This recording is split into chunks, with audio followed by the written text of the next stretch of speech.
Hi friends, ನಾವು ಇವಾಗ ಹೊರಟಿದ್ದೇವೆ ಟೈಗರ್ ಫಾಲ್ಸಿಗೆ. ಈ ಟೈಗರ್ ಫಾಲ್ಸ್ ಏನಿದೆ ಈ ಮಳೆಗಾಲದಲ್ಲಿ ಕಾಣಲಿಕ್ಕೆ ಸಿಗುವಂಥದ್ದು.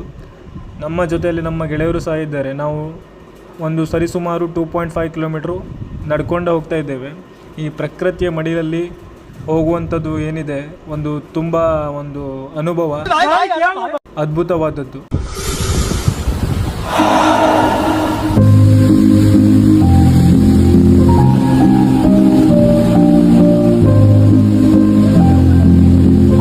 ನಮ್ಮ ಟೈಗರ್ ಫಾಲ್ಸ್ ನಮ್ಮ ಹೆಮ್ಮೆ. ಏನೇ ಇರಲಿ, ಈ ಒಂದು ಫಾಲ್ಸ್ನ ಬ್ಯೂಟಿ ನೋಡಬೇಕಂದ್ರೆ ಮಳೆ ಇದ್ದರೆ ಮಾತ್ರ ಚೆಂದ ಅಂತ ಹೇಳ್ಬೋದು. ಇವಾಗ ನೀರಿನ ಪ್ರಮಾಣ ಕಮ್ಮಿ ಇದೆ. ನಮ್ಮ ಪಯಣ ಈಗ ಮುಂದೆ ಸಾಗಿದೆ. ನಾವು ಇವಾಗ ಒಂದು ಅದ್ಭುತವಾದ ಹಿಡನ್ ಬ್ಯೂಟಿಫುಲ್ ಸುಂದರವಾದ ತಾಣಕ್ಕೆ ಹೋಗ್ತಿದ್ದೇವೆ, ಒಂದು ವ್ಯೂ ಪಾಯಿಂಟ್ಗೆ. ಈ ಪ್ರಕೃತಿಯನ್ನು ಪ್ರಕೃತಿಯ ಪರಮಾತ್ಮ ಅಂತ ಹೇಳ್ಬೋದು.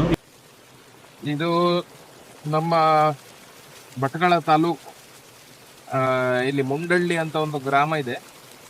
ನೀರ್ಗದ್ದೆ ರೋಡ್ ಅಂತ ಒಂದು ಜಾಗದಿಂದ ನೀವು ಒಂದು 2.5 ಕಿಲೋಮೀಟರ್ ಮೇಲೆ ಟ್ರೆಕ್ ಮಾಡ್ಕೊಂಡು ಬಂದ್ರೆ ಈ ಅದ್ಭುತವಾದ ಜಾಗವನ್ನು ನೋಡ್ಬೋದು.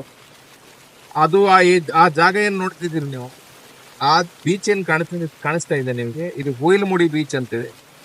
ಅಲ್ಲಿ ಇದು ಒಂದು ಪಾರ್ಕಿನ ವ್ಯವಸ್ಥೆನೂ ಇದೆ. ನೀವು ರೋಡ್ ಮೇಲೆ ಬಂದ್ರೆ ಸರ್ಪನ್ಕಟ್ಟೆ ಆ ಒಳಗಾಗಿ ರೋಡ್ ಮೇಲೆ ಬಂದ್ರೆ ಆ ಜಾಗಕ್ಕೆ ಕನೆಕ್ಟ್ ಆಗ್ತದೆ. ಹಡಿನ್ ಬೀಚ್ಗೂ ಕನೆಕ್ಟ್ ಆಗುತ್ತೆ.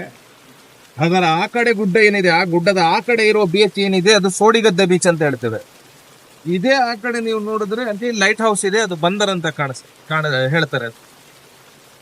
ಈ ವಿಹಂಗಮ ನೋಟ ಏನಿದೆ ನೋಡಿ, ಎಷ್ಟು ಸುಂದರವಾಗಿ ಕಾಣಿಸ್ತಾ ಇದೆ ನಮಗೆ. ಇಲ್ಲಿ ಬೀಚು, ಆ ಕಡೆಯಿಂದ ಒಂದು ನದಿ ಬಂದು ಜಾಯಿನ್ ಆಗ್ತಾ ಇದೆ.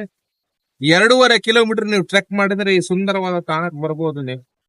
ನಾನು ಮತ್ತೆ ನಮ್ಮ ಕುಮಾರ್ ಅವರು ಸಾಹಸಿ ಪ್ರವೃತ್ತಿ ಆದವರು ಮತ್ತು ತಮಿಳುನಾಡು ಮತ್ತು ಇಂತಹ ಗುಡ್ಡ ಬೆಟ್ಟಗಳು, ಪರ್ವತ ಶ್ರೇಣಿಗಳು, ಕುಮಾರ ಪರ್ವತ ಮತ್ತು ಬೇರೆ ಬೇರೆ ಪರ್ವತಗಳನ್ನು ಹತ್ತಿ ಪರಿಣಿತರಾದವರು. ಅವರು ಸಾಹಸಿ ಪ್ರವೃತ್ತಿಯಿಂದ ನಮ್ಮನ್ನು ಕರ್ಕೊಂಡು ಬಂದಿದ್ದಾರೆ. ನಾನು ತುಂಬಾ ಕಷ್ಟಪಟ್ಟು ಬಂದೆ.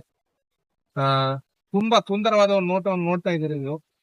ಇಲ್ಲಿಗೆ ಬಂದವಾಗ ಬನ್ನಿ, ಇದು ನೋಡಿ, ಒಂದು ಎಂಜಾಯ್ ಮಾಡಿ. ಕಸ ಅಂತೂ ದಯವಿಟ್ಟು ಹಾಕ್ಬೇಡಿ. ನೋಡ್ತಾ ಇದೀವಿ ಇಲ್ಲಿ ಎಷ್ಟು ರಾಶಿ ಪ್ಲಾಸ್ಟಿಕ್ ತುಂಡುಗಳು, ಪ್ಲಾಸ್ಟಿಕ್ ಬಾಟ್ಲಿಗಳು ಎಲ್ಲ ಬಿದ್ದಿದೆ. ಅದೊಂದು ದಯವಿಟ್ಟು ಮಾಡಬೇಡಿ.